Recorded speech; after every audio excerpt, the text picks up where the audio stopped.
Hello everyone, I am Madhvi Gaur, Assistant Professor ABES Engineering College. In this video lecture series in data structure, I am going to discuss about tree data structure. In future video lectures, I am going to discuss about all these topics. In lecture 1, I'll mainly discuss about the basic terminologies related to tree. What is a tree, what is a root, what is siblings, what is a level or what is a depth, how we can calculate the height of a tree and so on. In binary tree, we will basically see the definition of binary tree, in which we know a tree which can have 0, 1 or 2 or at most 2 children is known as a binary tree. There will be a further classifications of binary tree, strictly binary tree, complete binary tree, extended binary tree, binary tree representation, which can be done through array as well as linked list. So in future video lecture series, I'm going to discuss about all these terminologies and binary tree associated terms in lecture 1 series and linked list representation. In lecture 2, I'll just go to discuss about tree traversal algorithm, how we can traverse a tree. So mainly there are 3 traversal algorithm in order: pre-order, post-order.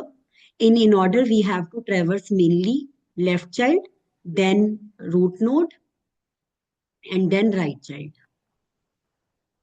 In pre-order, mainly we have to traverse node first, which is root node mainly, then its left children, and then its right children. In post order, first of all, left child has to be traversed, then right child, and then root node has to be traversed. After this, we will see how we can construct a binary tree from various tree traversal algorithms. Okay.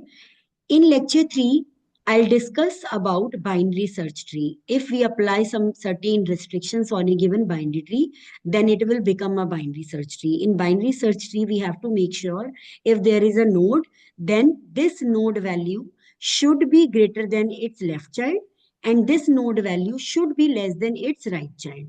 So this type of concept we will see in future in my series, in my video lecture series, and how we can perform certain operations on binary search tree. So mainly I'll discuss insertion into a binary search tree as well as how we can perform a search into binary search tree.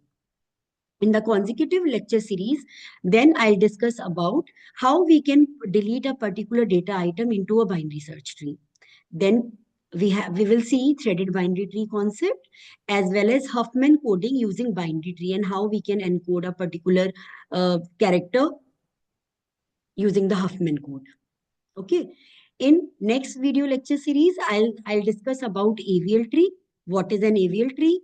How we can perform insertion into an AVL tree, and how we can perform the deletion into an AVL tree. Then in the last video lecture, I'll discuss about B tree. What is a B tree? What is the advantage of using B tree concept? How it will help in searching, insertion and deletion and accessing of the data items, as well as insertion and deletion operations in binary tree. At the end, I'll discuss what is binary heap. For discussing all these video lectures, I have referred this book as a reference. Then I'll discuss all these terminologies related to tree in my consecutive video lectures. Thank you. Thank you for patience listening.